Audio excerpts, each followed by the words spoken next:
So let's say you want to describe the feeling of anticipating a future that's better than the present.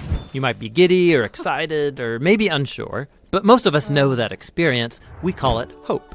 It's a state of anticipation, and it's crucial for healthy human existence. And it's a really important concept in the Bible. In fact, there are many words for hope in the ancient languages of the Bible, and they're all fascinating. In the Old Testament, there are two main Hebrew words translated as hope. The first is yachal, which means simply to wait for.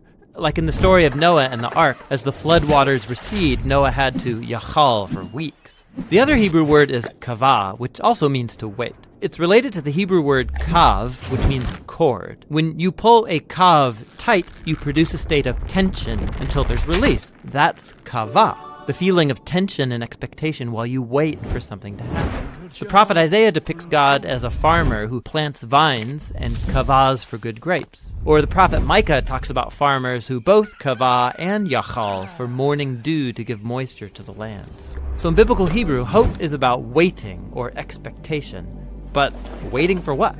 In the period of Israel's prophets, as the nation was sinking into self-destruction, Isaiah said, "At this moment, the Lord's hiding his face from Israel, so I will kavah for him."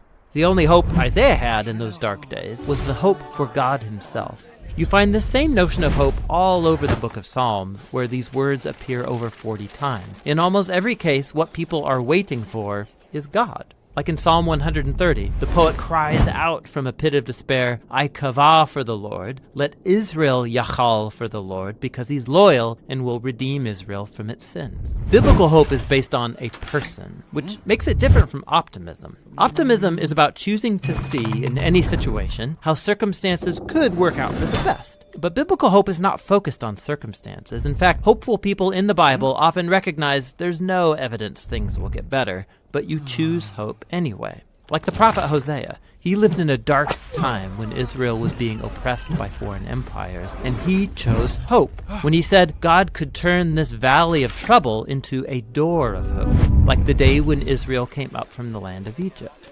God had surprised his people with redemption back in the days of the Exodus, and he could do so again.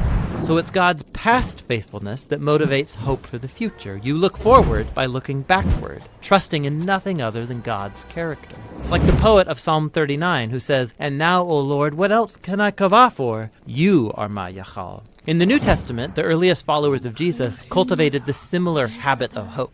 They believed that Jesus' life, death, and resurrection was God's surprising response to our slavery to evil and death. The empty tomb opened up a new door of hope, and they used the Greek word elpis to describe this anticipation. The Apostle Peter said that Jesus' resurrection opened up a living hope, that people can be reborn, to become new and different kinds of humans. More than once, the Apostle Paul says the good news about Jesus announces the elpis of glory. In both cases, this elpis is based on a person, the risen Jesus, who has overcome death. And this hope wasn't just for humans. The apostles believed that what happened to Jesus in the resurrection was a foretaste of what God had planned for the whole universe. In Paul's words, it's a hope that creation itself will be liberated from slavery to corruption into freedom when God's children are glorified.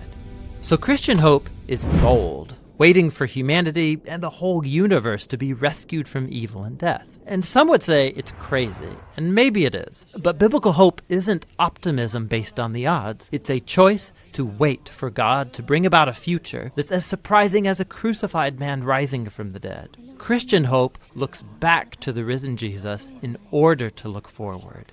And so we wait. That's what the biblical words for hope are all about.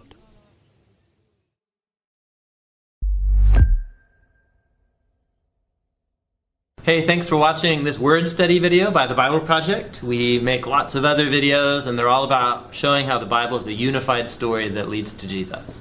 You can go to our website, thebibleproject.com, see what we're working on, and even jump in to pitch in a few bucks to the next one. Thanks for being a part of this with us. Thanks, you guys.